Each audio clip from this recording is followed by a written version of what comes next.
7 minuto ang kailangan upang umepekto ang vaccine na atezolizumab na kilala rin sa pangalan na Tecentriq. Ayon sa National Health Service sa England kahapon na ang daang-daang eligible na pasyenteng tumatanggap ng immunotherapy ay maaari nang maturukan ng under-the-skin injection na magpapaikli sa oras ng pagtalab nito. Ito ay matapos aprubahan ng Medicines and Healthcare Products Regulatory Agency o MHRA. Sa kasalukuyan, ibinibigay ang atezolizumab intravenously sa mga ugat ngunit inaabot ng pagkalat nito sa katawan sa loob ng 30 minuto at kung minsan ay 1 oras pa kung mahirap hanapin ang ugat ng isang pasyente. Ito ay kung ikukumpara sa 7 minuto kapag direktang injection ang gagamitin. Para kay Dr. Alexander Martin, isang consultant oncologist sa West Suffolk NHS Foundation Trust. Isang paraan din ito upang makatanggap pa sila ng mas maraming pasyente sa isang araw. Gawa ng Genentech, isang Roche company, ang atezolizumab ay isang immunotherapy drug na nagpapalakas ng immunity ng pasyente,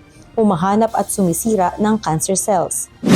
Inaasahan naman ng NHS na karamihan ng nasa 3,600 na pasyente na tumatanggap ng atezolizumab sa England ay lilipat na sa time-saving injection na ito.